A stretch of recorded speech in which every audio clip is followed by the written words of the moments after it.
Is Andrea Parker out there? Andrea, she's where she's best at filming. Andrea Parker is our next speaker. And she is an amazing woman. She has dedicated so much of her time to filming, to being there so the public can know what goes on in the courtrooms. Give a welcome to Andrea Parker.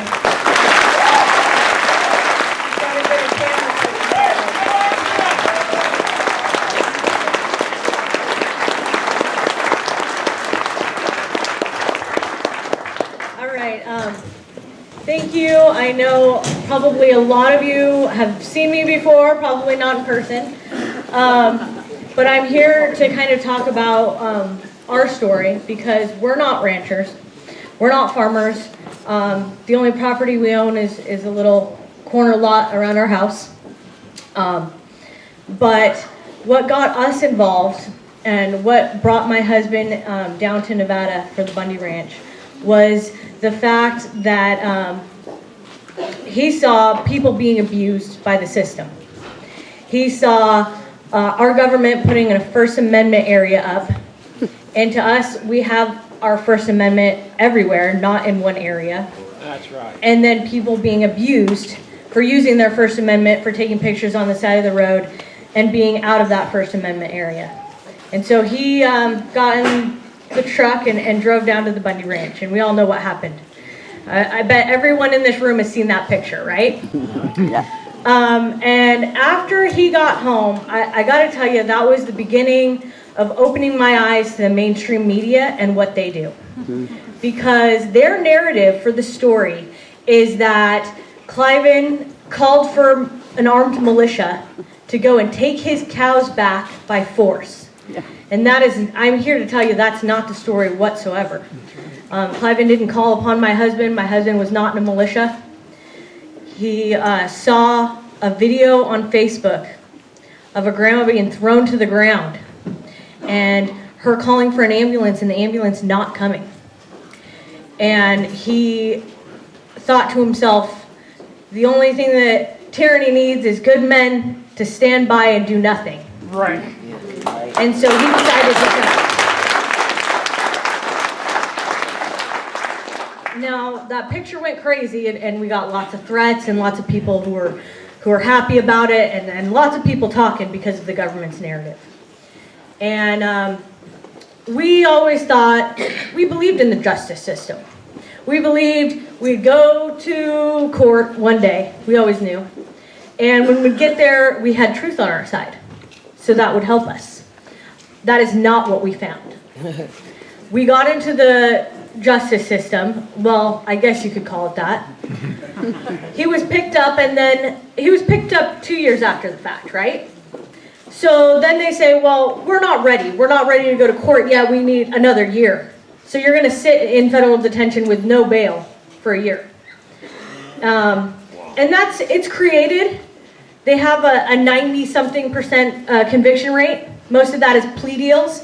It's created to cause the most hardship on the families while making the most money off the inmate. Yeah. And so we made it the year. And I couldn't sit by idly. I had to know what was going on, especially for the year of not knowing anything.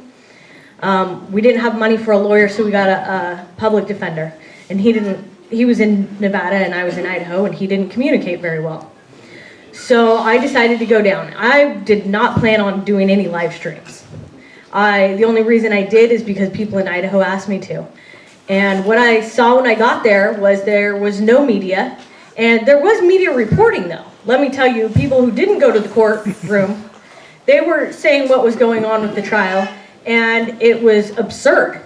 And so I decided that I'm going to take my time, and I'm going to sit in the courtroom and take all these notes and bring it out there, because once again, all tyranny needs is for good people to stand by and do nothing, even if it is just to call those people out for what they're doing.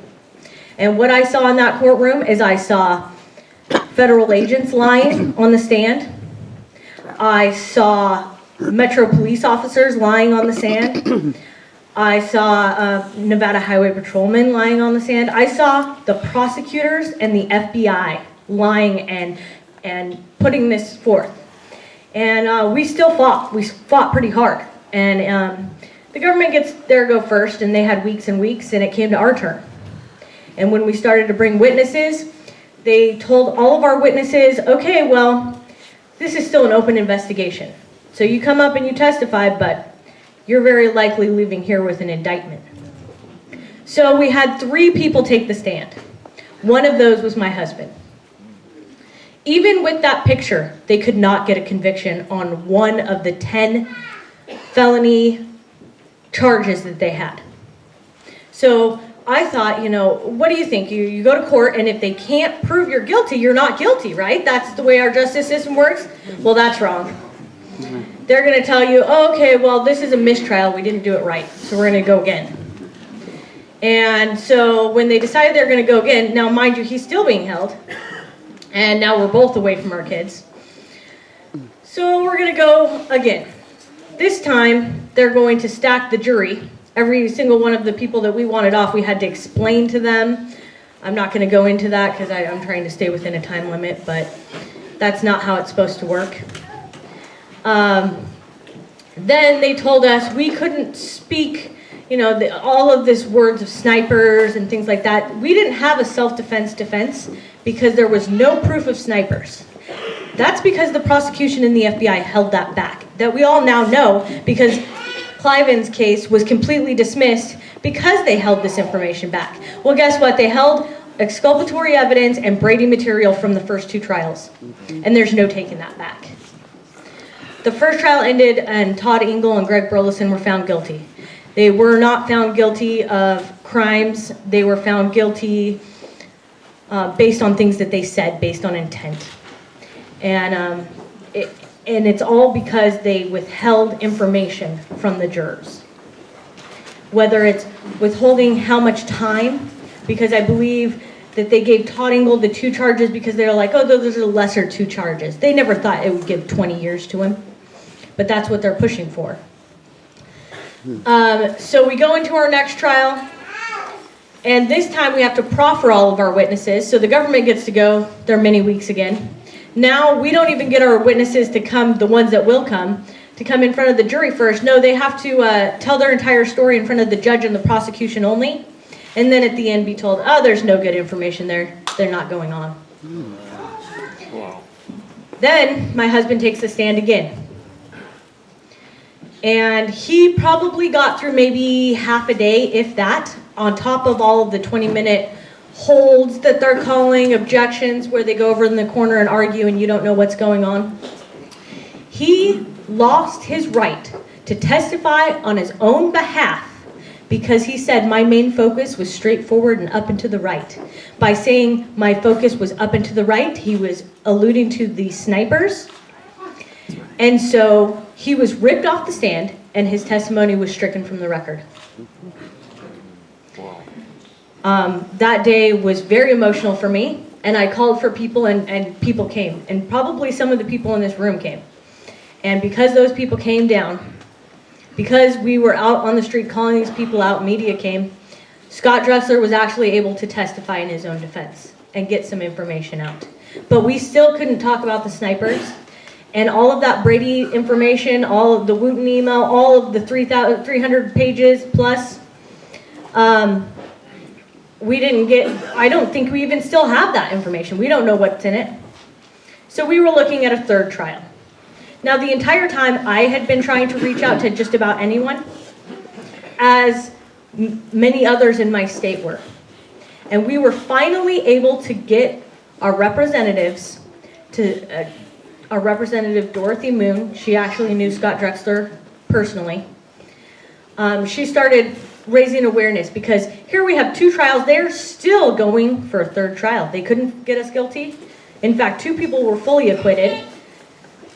Everyone else, many charges were dropped. They're only facing 2 to 4 charges now instead of 11 each. But they're still going to try them again. And that's when our legislators and finally our senator stepped up. And they signed a letter, much like the letter that they're asking to sign today. And let me tell you, it's not a popular thing. For these people to stand up and do this is huge. And I tell you, we all had to stand up and support these people, even still today. We have to stand up and support these legislators, these people that we put in office, that will stand and do the right thing. We have to stand behind them, not just when they're doing it, but continue afterwards. And the people that we put in office that won't do the right thing, it's our duty to get them out and get people in there that will do the right thing.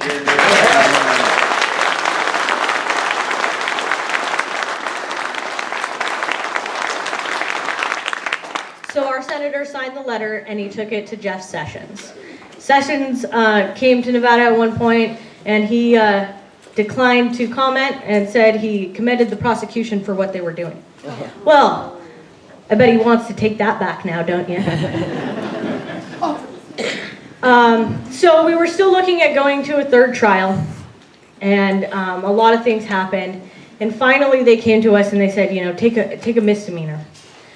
And we looked at it, we still weren't getting a fair trial. We've been through 2, and it's only gotten worse. The first one was more fair than the second one, and the second one, Eric couldn't even testify for himself. So we're looking at, do you think we're going to get a fair trial in this third one? And so both Eric Parker and Scott Drexler took those misdemeanors. And right afterwards, the next trial began. And a lot of things happened that changed the tone. And a lot of people ask me, well, why do you think that your trials and their trials were so different? And you know, everyone's like, well, they had some paid lawyers. I tell you, our public defenders did fight. It was hard to get them to the point, but once they were there and believing us and seeing for themselves the injustice in this courtroom, because they're there every day, they're like, we've never seen anything like this. They were fighting. But I do believe that when Dan Love finally, after he was under investigation and all that stuff went through, and they were able to get him in the courtroom, a lot of things changed. And then we had the Wooten email come out and all of those things. So I'm here today to say that we still need to work, because it happened here, it happened to the Hammonds, and what I hear from Oregon is it happened there too. You think that when the government wants to win, they will make you proffer your witnesses. That's not right. Our witnesses, we have a right to bring witnesses on our behalf. We have a right to testify for the truth, the whole truth, and nothing but the truth, and that is not allowed in the courtroom.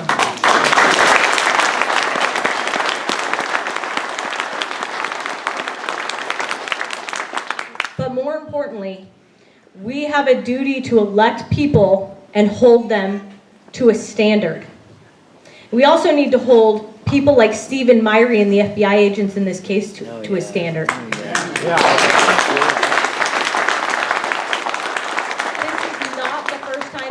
Myrie has done this, and if nothing happens to him, it's not going to be the last. So, that's all. They're telling me I'm done, so.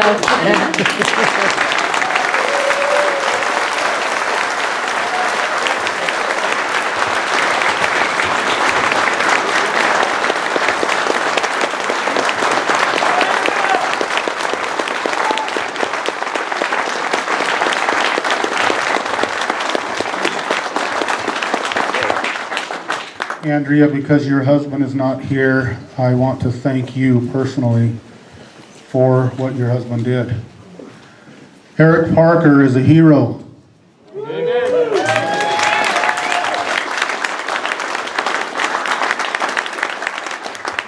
He and the others that came down to protect my life and the life of my family, they are all heroes. And I do believe that we are alive today because of him and these others. That's right. Mm-hmm. And I believe that they are deserving of a Presidential Medal of Honor.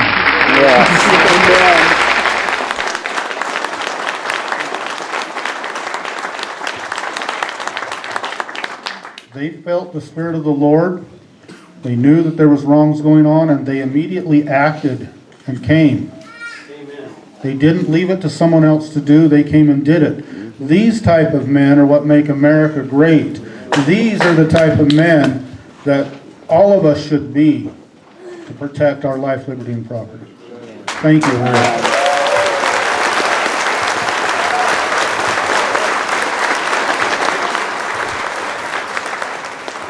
She's absolutely right. The same thing did happen in the Oregon courts, and we witnessed it.